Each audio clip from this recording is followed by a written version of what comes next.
Buenos días a todos los que estamos aquí en el local y buenos días a todos los que nos ven a través de esta transmisión. Les damos la más cordial bienvenida a todos, transmitiendo desde Centro de Vida Cristiana en Cancún, Quintana Roo, en México, y continuando con el estudio de nuestras convicciones como iglesia. Tenemos lo que algunos llaman declaración de fe. Nosotros decimos nuestras convicciones, qué es las cosas vitales que creemos. Entonces, dentro de esto hemos estado compartiendo la primera y la segunda convicción. La vez pasada compartimos acerca de cómo creemos que Dios se manifiesta como Padre, Hijo y Espíritu Santo. Y te animamos, si no has escuchado esta plática, que la escuches para que vaya teniendo sentido pues todo lo que vamos compartiendo, ¿verdad? En una manera clara expusimos cómo son Padre, Hijo, Espíritu Santo, son títulos y terminamos aprendiendo cuál era el nombre de Dios, ¿verdad? ¿Cuál es el nombre de Dios? El Señor Jesucristo, ¿verdad? Un nombre tripartita para un Dios que tiene cuerpo, alma y espíritu. Bien, hoy entramos en la tercera convicción. Jesucristo es el Dios eterno venido en carne a esta tierra, ¿verdad?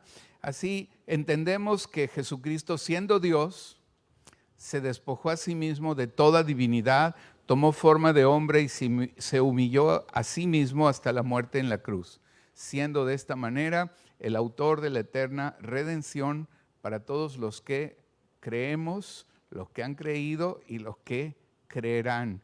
¿Verdad? Que un acto histórico se transforma en un acto de fe cuando lo personalizamos, lo tomamos para cada uno para sí mismo, ¿verdad? Jesucristo murió en la cruz y resucitó, es un hecho histórico comprobado, y cuando tú dices, agregas dos palabras y dices, Él lo hizo por mí, Jesucristo murió en la cruz por mí, entonces cambia a un hecho histórico, se transforma en un acto de fe en el cual tú te apropias a través de la fe en los beneficios que se derivan de este hecho histórico. Si se conserva como un hecho histórico, solamente pues, el conocimiento de algo que verdaderamente pasó, pero cuando lo apropias y por la fe heredas las promesas, entonces apropias de los beneficios que se desprenden de este hecho histórico. Así, nosotros creemos que Jesucristo es el Dios eterno venido en carne, que vino en carne, que se encarnó, ¿verdad? Que en Jesús habita corporalmente toda la plenitud de la deidad. Y vamos a empezar leyendo uno de los versículos que leímos la vez pasada, donde está claro que es Juan 14, 8 y 9, ¿verdad?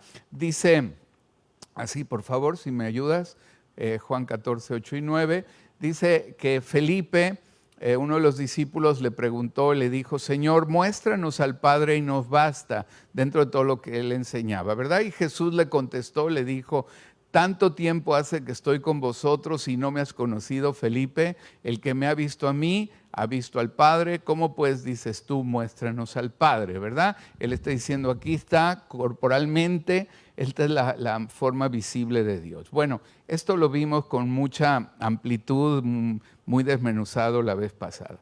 Ahora, ¿por qué es tan importante establecer este punto de que Jesucristo es el Dios eterno venido en carne en esta tierra? Porque también actualmente e históricamente pues hay muchos errores y herejías al respecto. Jesús mismo le preguntó a sus discípulos, ¿quién dicen los hombres que soy yo? ¿No? Que es Jesús. ¿Quién dicen los hombres que es Jesús? Y los discípulos le contestaron, mira, algunos dicen que eres Elías, algunos de los profetas, Juan el Bautista, ¿verdad? Algunos dicen, o sea, como una respuesta de la generalidad de lo que dice la gente. Así hoy en día es vigente esa misma pregunta y respuesta. ¿Quién dicen los hombres que es Jesús? Un gran hombre, un profeta, un luchador social, etcétera, ¿no? Pero luego pregunta, ¿y quién dicen ustedes? ¿Quién dicen los discípulos que soy yo? Y él, ahí se adelanta Pedro y contesta, tú eres Jesucristo, tú eres el ungido, ¿verdad? Recuerden que Cristo viene de la palabra crisma, que es el que recibió la unción, ¿verdad? Entonces tú eres el ungido, tú eres el enviado, tú eres el verdadero, tú eres Dios encarnado. Y entonces él dice, bueno, pues esto no te lo revelo carne ni sangre, sino mi Padre que está en los cielos, ¿verdad? Es donde un hecho histórico cambia en un acto de fe que es revelado y proveniente de Dios. Por eso es que dice también la Escritura que nadie puede llamar a Jesús Señor si no le es dado por el Espíritu Santo, si no es una revelación del Espíritu Santo. Y recuerden que Señor es el nombre del Padre, ¿verdad? El Señor, vimos, ¿verdad? Por eso nadie puede llamar a Jesús Señor, nadie puede llamar a Jesús Yahvé o Jehová, ¿verdad? Si no le es dado por el Espíritu Santo, ¿verdad? Es una revelación. Y dice también que probemos los espíritus si son de Dios o si no son de Dios. ¿Y en qué los podemos probar? En que todo espíritu que no confiesa que Jesucristo, ¿verdad? Que el Señor Jesucristo, que este Dios tripartita ha venido en carne, quien no confiesa que Jesucristo ha venido en carne, dice, no es de Dios y este es el espíritu del anticristo, ¿verdad? Del que está en contra de las cosas de Dios. Por eso es importante. Y aprender en la historia la gente que ha cometido estos errores teológicos históricos, que no solo son teológicos, sino que no es lo mismo pensar que una persona es un gran hombre y que tiene buenas ideas, y que como hay muchos grandes hombres y mujeres que podemos aprender de ellos, pero no es lo mismo eso a decir, no, este es Dios encarnado.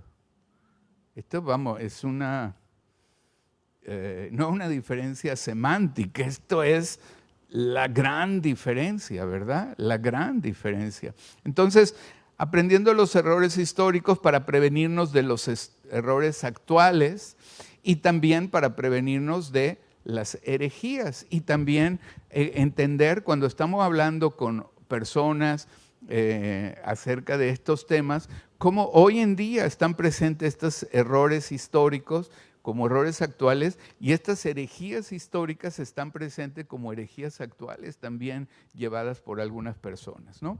Entonces, lo siguiente es que quiero definir o ir al diccionario aquí en mis apuntes y ver la definición de herejía. Herejía, yo no sé que tú entiendas o tú que nos estás viendo en la transmisión entiendas por herejía. El diccionario dice que herejía es una idea o conjunto de ideas religiosas contrarias a los dogmas de una sana doctrina. Es decir, son desviaciones teológicas, doctrinales, que llevan a una conclusión totalmente falsa o errónea o diferente, ¿verdad? A veces las personas no se dan cuenta que cuando están en un punto de partida igual una que otra, pero una decide tomar lo que a veces se considera una pequeña diferencia, en la medida que avanzan, se va haciendo una brecha gigantesca, ¿verdad? En donde se llega entonces a conclusiones totalmente diferentes porque los puntos de partida le parecieron cosas no muy importantes. Decir, bueno, esto no es tan importante. No, es importante. Si la doctrina no es importante, yo diría, pues entonces, ¿qué es importante? Porque estas pequeñas, que pueden parecer pequeñas, pero no lo son, diferencias, a la larga nos llevan a sitios totalmente diferentes. Entonces, así, en primer lugar, quiero hablar de algo que está muy en boga hoy en día y que no se sabe sus orígenes, ¿verdad? Y es algo que se conoce teológicamente, lo que bueno, nos gusta estudiar la teología, o hemos estudiado, pues se conoce como arrianismo. Arrianismo es un nombre que sale de un personaje que se llama Arrio, ¿verdad? Así como yo me llamo Luis o mi esposa se llama Cora, pues este se llamaba Arrio, ¿verdad? Entonces de ahí sale el arrianismo, así como de Cristo el cristianismo, de Arrio el arrianismo. ¿Y qué fue lo que Arrio dijo? Porque hoy en día hay religiones como los Testigos de Jehová que tienen este error teológico. Pero antes que existieran los Testigos de Jehová, ya estaba Arrio allá, desde el siglo, a finales del siglo II y el siglo III, ahí estaba el arrianismo y fue condenado pues ahí en un concilio totalmente como una herejía, entre otras cosas, ¿no? Entonces, primer punto, ¿qué es el arrianismo? Bueno, pues viene del nombre del defensor de esta falsa doctrina, este señor Arrio. El arrianismo sostuvo que Jesús no es propiamente Dios, sino la primera criatura creada por el Padre, la cual no gozaba de divinidad, y fue empleado para la creación del mundo. Con esto, el arrianismo postuló la existencia únicamente de Dios y la de un solo principio, que era el Padre. Entonces, los testigos de Jehová, generalmente si tú les hablas a estos que van por las puertas tocando, les dices de Arrio, no tienen ni idea, nunca han oído probablemente esta palabra, pero ellos tienen esta misma herejía, o sea, han abrazado esta herejía. Nuevamente, me remito al estudio anterior, donde vimos que Padre e Hijo son títulos y una misma persona, por ejemplo, pues aquí cualquiera de los que sí tenemos hijos, en la misma persona somos padre, yo soy padre y yo soy hijo, pero soy yo, no soy dos, ¿verdad? Bueno, esto lo vimos claramente la semana pasada. Entonces, padre e hijo son títulos. Bueno, esto es lo que quizá nunca han oído este ejemplo tan fácil, muchos de ellos son padres, son hijos a la vez, y no se dan cuenta, no pueden entender los testigos de Jehová como decir, no, si es padre es uno y si es hijo, no. Bueno, pues es tan simple de entender como aplicarlo a la propia persona, y ellos vuelven a, digamos, rescatar dentro de las cosas teológicas del pasado, de la historia, pues el error de Arrio, ¿no? Los arrianos entonces son los precursores de los testigos de Jehová, aunque no tienen nada que ver como movimiento, porque el movimiento de testigos de Jehová nace mucho después, ¿verdad? Pero incorpora el error de Arrio. Grandes extensiones geográficas abrazaron el arrianismo. Por ejemplo, los visigodos. Los visigodos, bueno, hoy tú dirás, ¿y quién demonios son los visigodos, verdad? Bueno, pues es una tribu, así como aquí hablamos de los aztecas o de los olmecas o de los tepanecas. Los tepanecas fueron los que los bárbaros aztecas destruyeron y liquidaron a los tepanecas. Bueno, pues así, en este lenguaje tribal o de tribus, pues había unos que eran los visigodos. Los visigodos emigraron del norte de Europa hacia el sur de Europa y llegaron a establecerse en lo que hoy se conoce como España, ¿no? Ellos, los visigodos, abrazaron el arrianismo por más de 450 años, ¿no? Es decir, digamos que en toda esa región del mundo estaba, decían somos cristianos, pero tenían fundamentados el error de Arrio. Decían, no, Jesucristo no es Dios, es la primera criatura de Dios, la primera creación de Dios, pero no, decían, es el Dios encarnado. Y nuevamente, ¿por qué? Porque padre e hijo, pues si es padre no puede ser hijo, y pues ¿por qué no? Si lo vemos en cualquiera de nosotros, ¿verdad? Que podemos ser padre e hijo a la vez. Bueno, así durante 450 años España fue arriana, hasta que en el año 598, durante el concilio de Toledo, que no fue el primer concilio, fue uno, bueno, de muchos concilios teológicos que ha habido en la historia, se prohibió en lo que ahora es España la libertad de culto, y España se hizo católico romana, porque sí, ¿no? así, ¿no? Entonces, hasta ahí, ¿no? Actualmente, pues yo que he vivido en España tanto tiempo y este estudio que lo verán seguramente muchos amigos y conocidos o otras personas en España, pues sabrán, las personas hoy, igualmente que aquí en México, pues allí tampoco están conscientes de esto. No es algo que se aprende o se enseña, digamos, a menos que emprendas un estudio muy enfocado, ¿no? de la historia y de cómo estas cosas pasaron. Otro error que tiene que ver con esto, y el propósito de hablar de algunos de estos grandes errores, porque hay muchos errores teológicos, pero de algunos de estos, es que nos demos cuenta por qué es tan importante en nuestra declaración de fe, en nuestras convicciones, sustentar estos puntos. Jesucristo es el Dios eterno venido en carne a esta tierra, ¿verdad? ¿Por qué? Porque muchos han cometido estos errores y siguen cometiéndolos, ¿no? Siguen cometiéndolo. Otra herejía que hubo en aquel entonces fue algo que correspondía o reaccionaba al arrianismo, y entonces creó una herejía igualmente herética, igualmente tergiversada, igualmente mala, intentando ir al extremo opuesto. Esta la creó un tal Apolinar, ¿verdad? Si alguien se llama Apolinar hoy, pues no era él, ¿verdad? Era de aquel entonces, de hace mucho en la historia. Y de ahí salió lo que se conoce teológicamente como el apolinarismo, ¿no? Que es el extremo herético contrario al arrianismo, pero que también es una herejía, que no está correcto. ¿Qué es el apolinarismo? Es una doctrina de herejía que nació dentro de los movimientos cristianos en aquel entonces, y su nombre se debe a su principal predicador, Apolinar el Joven, así se le conoce en la historia, quien era obispo de Laodicea, una iglesia que está mencionada en la Biblia.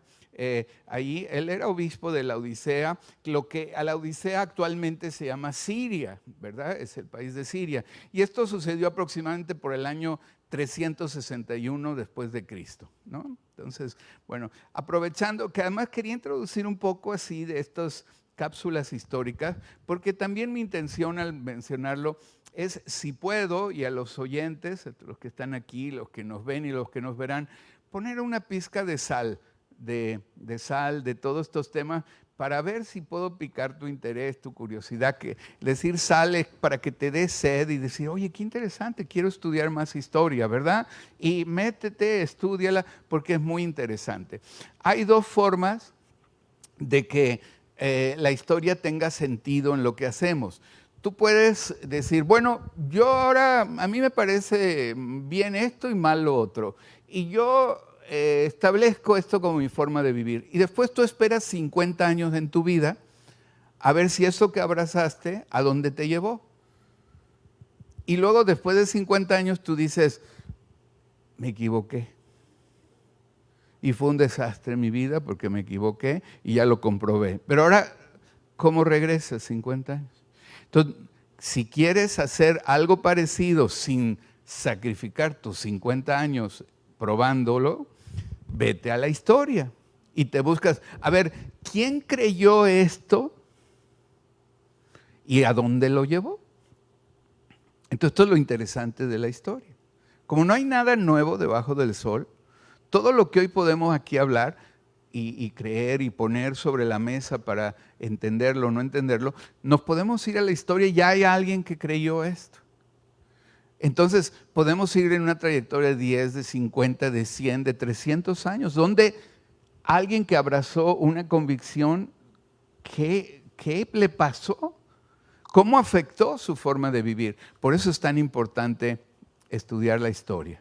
Y por esto, hoy que, por ejemplo, que están tan en boga aquí en México el resucitar prácticas aztecas y todo esto, valdría la pena estudiar un poco el tema, a ver si sí queremos que resuciten esta práctica o no, ¿verdad? Y si resucitan, bueno, pues le tendrás que poner al pozole alguna manita, algún dedo de personas, ¿verdad? Porque esto es lo que hacían los aztecas, por ejemplo, ¿verdad? El pozole original era con carne humana, ¿verdad? Y preguntarles a los tepanecas, que eran los habitantes originarios de todo lo que hoy es el Valle de México, pídele referencias a los tepanecas de los aztecas, ¿verdad? A ver también qué referencias te dan, en fin, ¿verdad? En todos los pueblos hubo personas buenas, regulares y malas, incluyéndonos nosotros e incluyendo a los miembros del Centro de Vida. Dile al que está al lado, te hablan, ¿verdad? Pero, claro, de los buenos, ¿no? Amén. Bueno. Ok, bueno, su doctrina, la de Apolinar, se basaba en la negación de la naturaleza humana de Jesucristo. Él argumentaba que Jesús no era humano. O sea, Arrio decía que no era divino, ¿no? Bueno, pues Apolinar decía que no era humano, ¿no? Que era un ser divino encarnado en un cuerpo sin alma, la cual era reemplazada por el verbo, ¿no? Es decir, que literalmente dice que a una persona se le despojó de su espíritu y de su alma para que Dios pudiera tomar ese cuerpo y meterse ahí dentro. Era una especie de como posesión, ¿no? Algo así, ¿verdad? O sea, una herejía, ¿no? Entonces, vemos que el extremo, ¿no? de humanizar, ¿no? Por un lado a Jesucristo, o de divinizar sin también que corresponda su parte humana. Porque ¿qué creemos? Que Jesucristo era 100% Dios y 100% hombre. Porque expresaba su divinidad, porque fue engendrado sobrenaturalmente por el Espíritu Santo, pero expresaba su humanidad porque nació de una mujer que mientras era virgen, concibió o fue engendrada por el Espíritu Santo, engendró a Jesús. Entonces Jesús por eso era llamado el Hijo del Hombre, porque María era su madre, y el Hijo de Dios porque también fue engendrado por el Espíritu Santo, ¿no? Entonces, así tenemos al Hijo del Hombre, el Hijo de Dios también, digamos, amalgamado en una sola persona, en Jesús. Bueno, pues Apolinar decía que no, que era divino totalmente, ¿verdad? Justamente la obra de la redención de Jesús es válida legalmente porque también alguien que era 100% hombre, como Jesús, por su origen a través de su madre María, pagó por nuestros pecados en la cruz. Un hombre tenía que pagar por los demás hombres. Y Jesús vivió 30 años como Jesús de Nazaret, absteniéndose de usar su naturaleza divina. La gran tentación que puso o que narra la Escritura acerca de él fue cuando el diablo justamente le llevó a echar mano de su naturaleza divina para caminar supliendo algunas de sus necesidades. Cuando le llevó y le dijo, si eres el Hijo de Dios, dile a esta piedra que se convierta en pan, después de un ayuno de 40 días, que sería una tentación bastante fuerte, etcétera, ¿verdad? Lo tentó así 3 veces. ¿Por qué? Porque si alguien que no fuera dependiente totalmente de su naturaleza humana hubiera pagado por la cruz por nuestros pecados, entonces jurídicamente no hubiera sido válido el pecado. Tenía que ser un hombre sin pecado, sin mancha, pero no recurriendo a su naturaleza humana, sino absteniéndose, negándose a sí mismo de echar mano de esta. Y guardando una absoluta dependencia de Dios y una absoluta conducta humana, caminar durante 30 años así, ¿verdad? Y luego 3 del ministerio, en una dependencia, siendo ungido por el Espíritu Santo, y a partir de ahí hacer señales y prodigios, pero no por sí mismo, aunque podía hacerlo, porque tenía la naturaleza divina, sino dependiendo del Espíritu Santo. Y entonces este pago era legítimo, un hombre pagando por los demás hombres. Amén. ¿Puedes dar un aplauso al Señor por eso? Amén, ¿verdad? Esto era la gran tentación, y por eso era la culminación de la tentación del diablo llevar a Jesús a este momento de decisión. Bueno, pues según Apolinar era una especie de posesión divina en un cuerpo humano que había sido despojado de su propio alma y espíritu. ¿Hay alguien aquí en el salón que se llame José? Sí, José, bien. A todos los Josés, seguramente algunas personas te dirán Pepe, ¿no es cierto?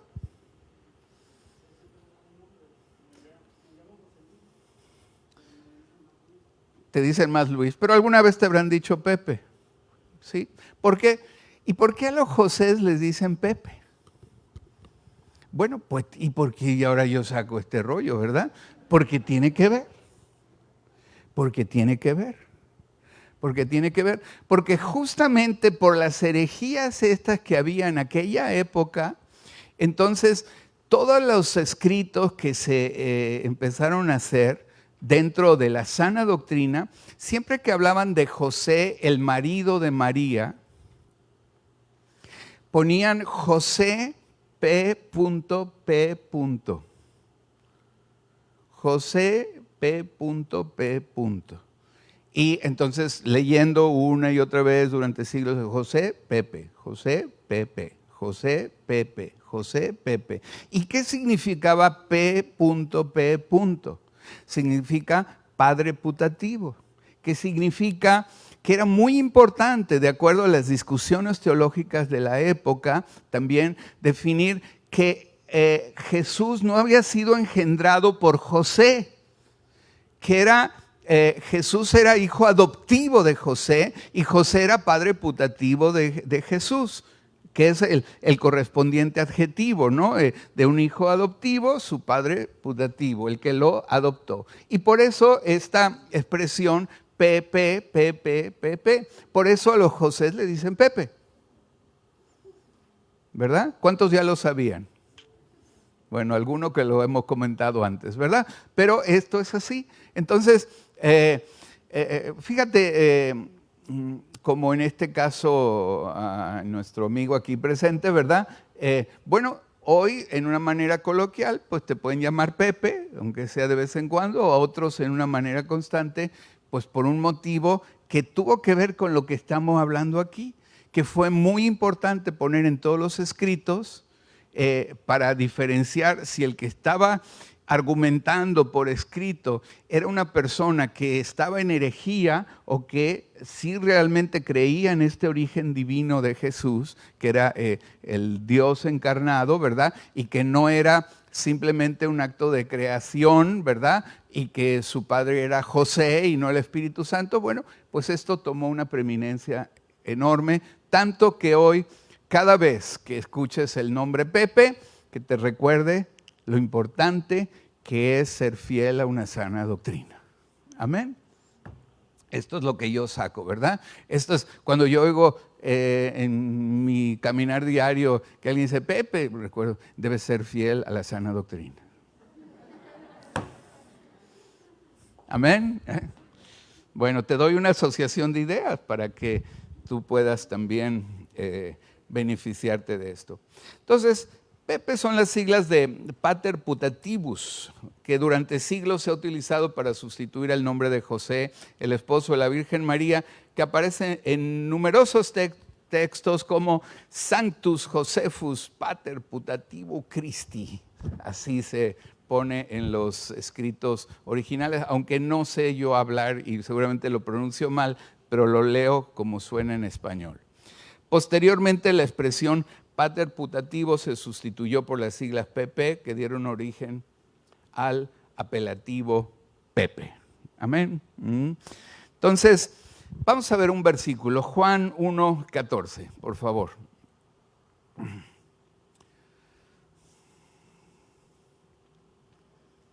Dice, aquel verbo fue hecho carne y habitó entre vosotros y vimos su gloria como del unigénito del Padre, lleno de gracia y verdad. Amén. Aquí es una gloria como la del Padre. O sea, Jesús es Dios encarnado, es la imagen visible del Dios invisible. Mi cuerpo es la imagen visible de Luis, de la forma de pensar de Luis que es invisible. Amén. Bueno, primera de Juan, capítulo 4, 2, por favor. En esto conoced el Espíritu de Dios. Todo espíritu que confiesa que Jesucristo ha venido en carne es de Dios. O sea, nuevamente, ¿no? Una importancia enorme escrita aquí por el apóstol Juan, unas pocas décadas después de la muerte y resurrección del Señor. Es tan importante, ¿no? Jesucristo, o sea, Dios ha venido en carne, ¿no? Él vino en carne. O sea, no es un cuerpo despojado donde se metió Dios, ¿no? O tampoco es una creación o criatura, ¿verdad? Ni Arrio, ni este otro amigo Apolinar, se me fue el nombre un momento. Bueno, amigo por decirlo amablemente. Este hereje sería, ¿verdad? Primera de Juan 5:20, por favor. Pero sabemos que el Hijo de Dios ha venido y nos ha dado entendimiento para conocer al que es verdadero. Y estamos en el verdadero, en su Hijo Jesucristo.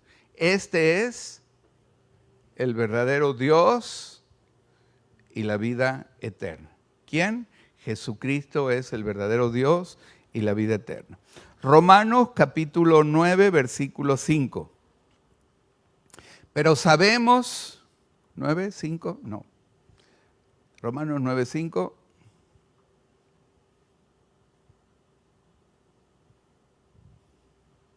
¿Sí lo tienes, Axel? Porque, perdón, es correcto desde el 3 esto. Porque deseara yo mismo ser anatema, separado de Cristo, por amor a mis hermanos. O sea, Pablo está hablando, contexto.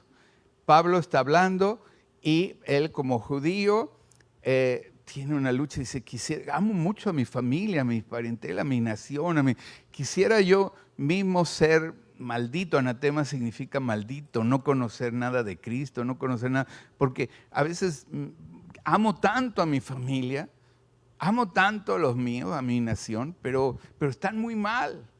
Entonces, pero por momentos quisiera no haber conocido a Cristo para sentirme bien, ¿no? Con todos los que no son cristianos, ¿no? Deseara yo mismo ser anatema, separado de Cristo por amor a mis hermanos, los que son mis parientes según la carne. ¿Verdad? Nos identificamos con esto, ¿verdad?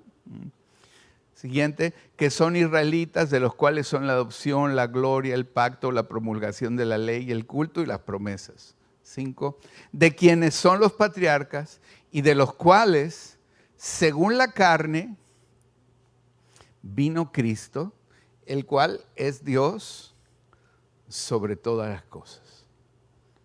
Bendito por los siglos. Amén. ¿Verdad? Jesucristo es Dios sobre todas las cosas.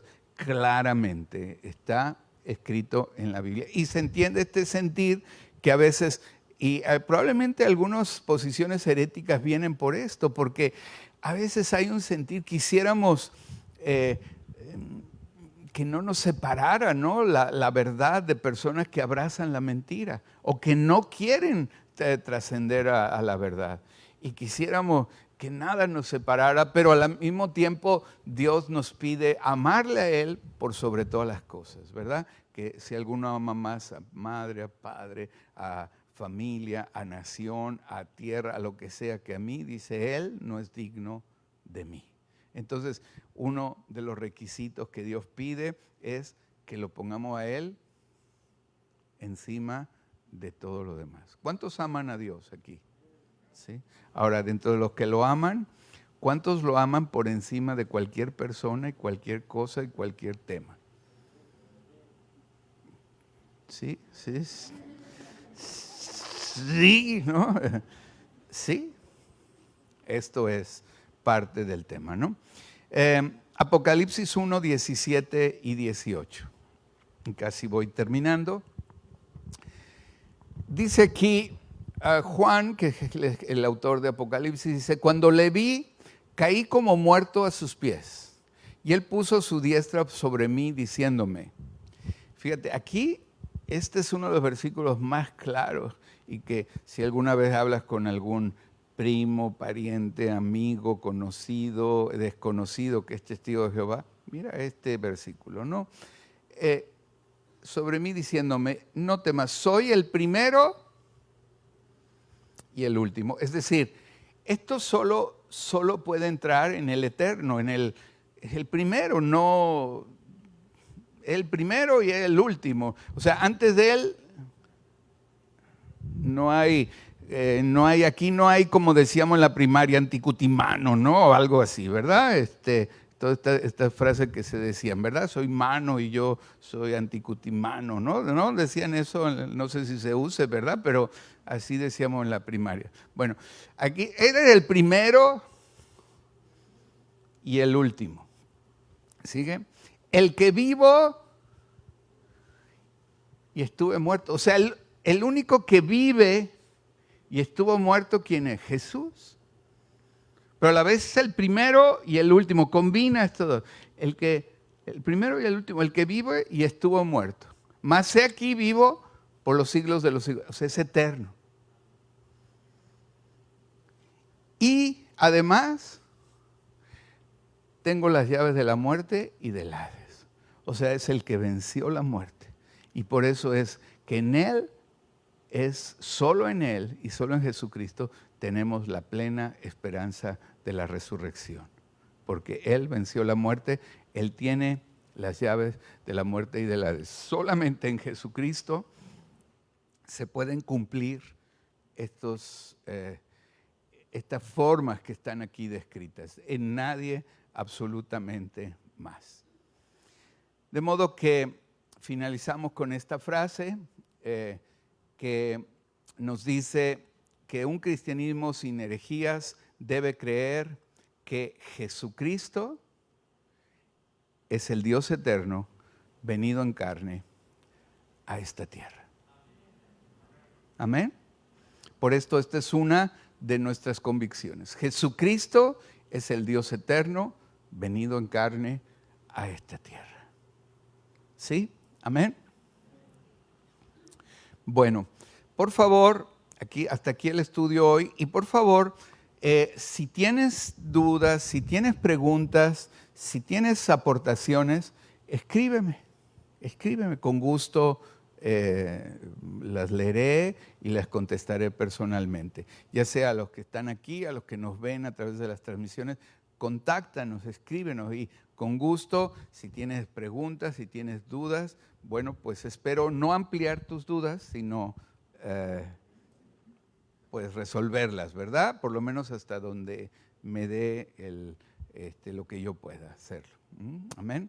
Bueno, pues aquí termina el estudio. Nos vemos en un ratito para seguir con la alabanza. Dios te bendiga.